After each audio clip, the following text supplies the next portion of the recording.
हिंदुओं में छुआछूत। साथियों, जहाँ तक अपवित्रता की बात है, हिंदुओं में और आरंभिक या प्राचीन समाज के लोगों में कोई फर्क नहीं है। हिंदुओं को अपवित्रता की कल्पना मान्य थी, यह मनुस्मृति से सुस्पष्ट है। मनु ने शारीरिक अपवित्रता और मानसिक अपवित्रता दोनों को स्वीकार किया है। मनु ने जन्म, मृत्यु तथा मासिक धर्मों को अपवित्रता का जनक स्वीकार किया है। मृत्यु से उत्पन्न होने वाली अपवित्रता की मार बहुत दूर तक थी। यह रक्त संबंध का अनुसरण करती थी। मृत्यु से मृत व्यक्ति के परिवार के सभी लोग, जिन्हें सपिंडक तथा समानोदक कहते थे, अपवित्र होते थे। इसमें न केवल मातृपक्ष के संबंधी शामिल थे, जैसे मामा आदि, बल्कि दूर के संबंधी भी शामिल थे। यह असंबंधियों तक को स्पर्श करती थी, जैसे आचार्य, आचार्य पुत्र, आचार्य भार्या, शिष्य, सहपाठी, श्रोत्रिय, राजा, मित्र, परिवार के लोग, मृत देह को ले जाने वाले तथा मृत देह को स्पर्श करने वाले। जो कोई अपवित्रता की मार में आता था, वह उससे बच नहीं सकता था। केवल कुछ ही लोग उसके अपवाद थे। निम्नलिखित श्लोकों में मनु ने उन अपवादों का नाम लिया है और उनका कारण भी बताया है। राजा और वे लोग जो किसी व्रत के पालन में लगे हों या कोई यज्ञ कर रहे हों, अपवित्रता से मुक्त रहते हैं, क्योंकि राजा तो इंद्र के आसन पर बैठा है और शेष दोनों ब्राह्मण के समान हमेशा पवित्र हैं। श्लोक 593। विशाल सिंहासन पर बैठे नरेश के लिए तुरंत पवित्रता की व्यवस्था है, और उसका कारण यह है कि वह अपनी प्रजा की रक्षा के लिए सिंहासनासीन है। श्लोक 594।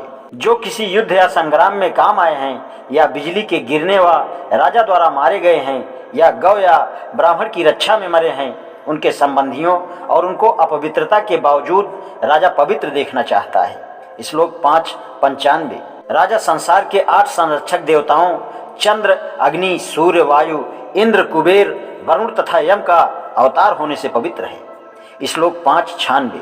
क्योंकि राजा संसार के उन संरक्षक देवताओं से ओतप्रोत है, इसलिए उस पर किसी प्रकार की अपवित्रता लागू नहीं होती, क्योंकि संसार के ये स्वामी ही पवित्रता तथा अपवित्रता के कारण होते हैं। श्लोक 597। इससे स्पष्ट है कि राजा और धर्म युद्ध में मृत हुए लोगों के संबंधी तथा वे लोग जिन्हें राजा अपवित्रता का अपवाद बनाए रखना चाहता था, अपवित्रता के सामान्य नियमों के अधीन नहीं थे। मनु का यह कथन है कि ब्राह्मण हमेशा पवित्र होता है, उसके सामान्य अर्थों में ही ग्रहण किया जाना चाहिए, अर्थात ब्राह्मण को सर्वोपरि बनाकर रखना। इसका यह अर्थ नहीं लेना चाहिए कि ब्राह्मण अपवित्रता से मुक्त था, क्योंकि वह ऐसा नहीं था। जन्म और मृत्यु के अलावा ब्राह्मण पर तो अपवित्रता के और भी अनेक कारण लागू थे, जो गैर ब्राह्मणों पर लागू नहीं थे। मनुस्मृति ऐसे निषेधों से भरी पड़ी है जो केवल ब्राह्मणों पर ही लागू होते हैं और जिनका उसे पालन करना ही चाहिए। यदि वह उनका पालन न करे तो वह अपवित्र होता ही है। मनु की यह जो पवित्रता की कल्पना है, वह वास्तविक है, काल्पनिक नहीं, क्योंकि वह अपवित्र लोग द्वारा दिए गए भोजन को अग्राह्य ठहराता है। पवित्रता का उद्देश्य मनु ने इस विषय में 3 तरह से लिया है: शारीरिक अपवित्रता, मानसिक अपवित्रता, नैतिक अपवित्रता। नैतिक अपवित्रता मन में बुरे संकल्पों को स्थान देने से पैदा होती है। उसकी शुद्धि के लिए तो केवल उपदेश या आदेश ही है, किंतु मानसिक तथा शारीरिक अपवित्रता दूर करने के जो संस्कार हैं, वे एक ही हैं। उनमें पानी, मिट्टी, गोमूत्र, कुशा और भस्म का उपयोग होता है।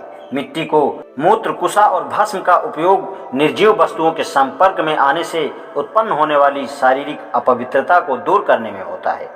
मानसिक अपवित्रता को दूर करने में पानी सबसे अधिक उपयोगी है।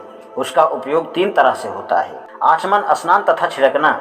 आगे चलकर मानसिक अपवित्रता दूर करने में पंचगव्य का सबसे महत्वपूर्ण स्थान हो गया। गौ की 5 चीजें, दूध, गोमूत्र, गोबर, दही और घी से इसका निर्माण होता है। मनु ने यह व्यवस्था भी की है कि अपनी अपवित्रता किसी दूसरे पर लाद कर उससे छुट्टी मिल जाए, जैसे किसी गौ के स्पर्श द्वारा तथा आचमन जल चढ़ाकर करके सूर्य की ओर देख लेने से। आज इतना ही, शेष कल। धन्यवाद।